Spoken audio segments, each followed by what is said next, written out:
it was just reported. Now, this is interesting that Mercedes purchased a stake in Aston Martin for 20%. Now, this is just the company, but that could translate into the racing division itself. But what is also most kind of interesting too is not somewhat, but quite interesting is Toto Wolff purchased a stake himself for 1%. Um, Now, also, Aston Martin is using the Mercedes schematics, the engine, the drivetrain, the chassis, the suspension, everything from the Mercedes from last season, the WL. So, I mean, honestly, out of all the mid-tier teams I was the least bullish on Aston Martin. But now they're calling this the Green Mercedes. Hell, I'm going to quote this myself. I'm going to probably trademark it and I'm going to call them the Green Arrows. So, I think but, DC Comics might have a little problem. but you have the same engine, the same transmission, the same suspension, the same chassis, everything that Mercedes had a winning formula with last year. You have that in the Aston Martin. You even see like behind the driver, you see like this little indentions in the car to make room for that part of the engine, just like Mercedes.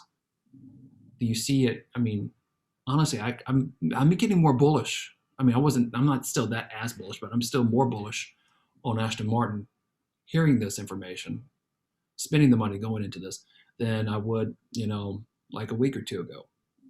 Do you see them as a champ? I mean, do you see them competing this year, Mike? Or Well, the key word here is last year's technology. hmm. So where Mercedes has evolved into this year's technology, Aston Martin's picking up Mercedes last year's technology. So that make them a top tier racing team? I don't think so, but they'll definitely be the leaders of the middle, especially because like Chaz said earlier, Mercedes just has got the technology dialed in. They've got everything dialed in. So they're not rebuilding anything. They're just taking the excellence that they've already achieved and they're not screwing it up, but continuously improving on it. So those cars are going to be the cars to beat still until something proves different. And if Aston Martin's coming in with last year's design, well, you're a year behind already in technology. So they'll do better than most because even Mercedes last year's design is better than, say, Ferrari or, definitely Williams, who's using Mercedes power plant. So will they be competitive in the midfield? Yes. Will they be dominant and be third place? I think I'm with Chaz on this one. I think third place, I think they're 2 car crashes away from third place. That's a good point. Now with Williams, actually, they're tweaking the Mercedes engine so to make it, specifications for themselves. And to your point, Mike, Aston Martin's not making any changes whatsoever, other than what you taking everything from Mercedes last season. How about you, Chaz? Do you see something different? Yeah, I mean, it still puts you in the same position where you still have to beat everyone else in their improvements, right? And to Mike's point, if you have other teams who also have Mercedes parts, I mean, they're not actual Mercedes like the Aston Martin is, right? But I mean, McLaren also has a Mercedes engine.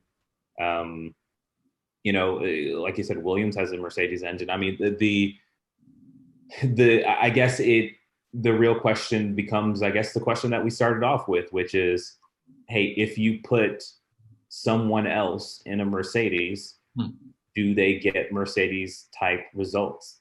I don't think that what they're giving them is purebred 2020 technology.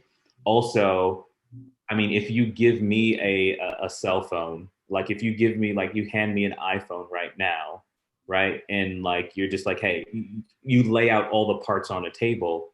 It doesn't mean that I would like become also become like the largest cell phone manufacturer in the next year because I have all the parts. I still need to know how to put them together. It's still a matter of engineering, right?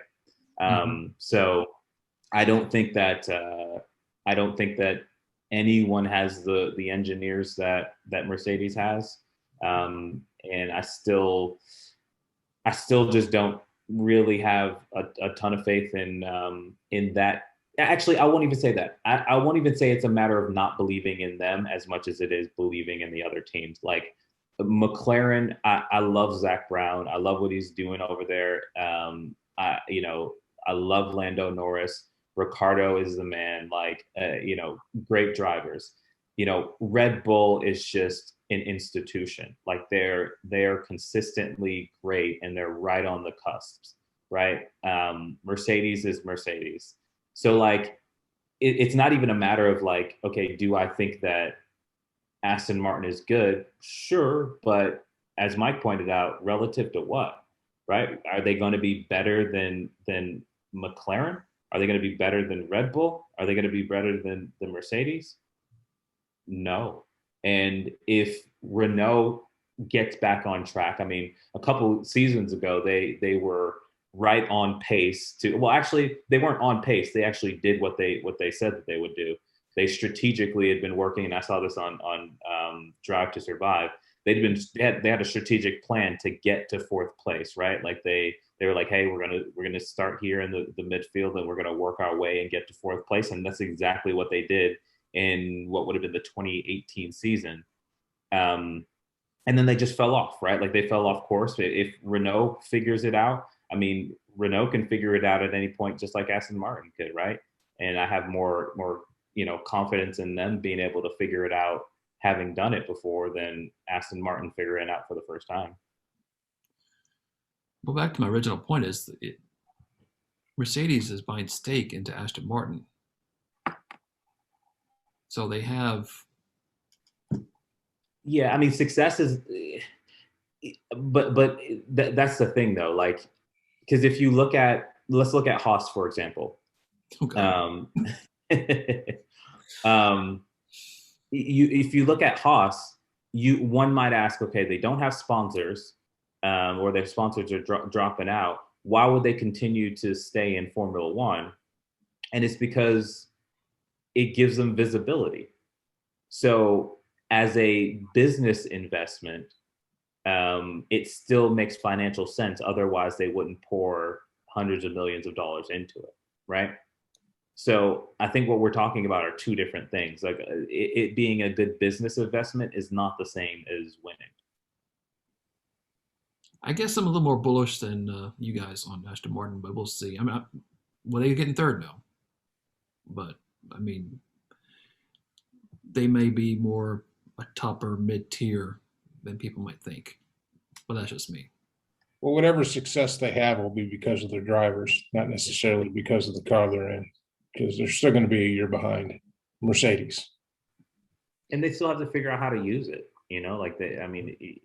It's old technology, like Mike said, and they have to figure out how to put it together. What makes you so bullish? Is it the technology, having access to that 2020 tech, and the fact Mercedes tech, and the fact that it's better than most, Brock? Better than most. Yeah. I said before, I'm more bullish than I was a couple of weeks ago on Aston Martin because I thought, to me, they were probably finished like the last of the mid tiers, but now I'm like, maybe they can move up from there. Maybe fifth, fourth, I don't know. Probably not that high, but just having access to that tech and what Vettel could do with it. Yes, he might be a little bit washed up, but he still has knowledge behind him. Just like what we talked about last week with Kevin Magnussen and Romain Grosjean giving information to Haas. They're not world champions, but they had information that they could give it to Haas. Same situation. Vettel could give information. Will he help Lando Norris? And we're going to get into this here in a minute, the best driver pairings. But will he help Lando Norris? I don't think so. I think he's there to just help himself. But No, he's very much in an Alonso at McLaren situation where he's just kind of there for himself. I agree with you on that.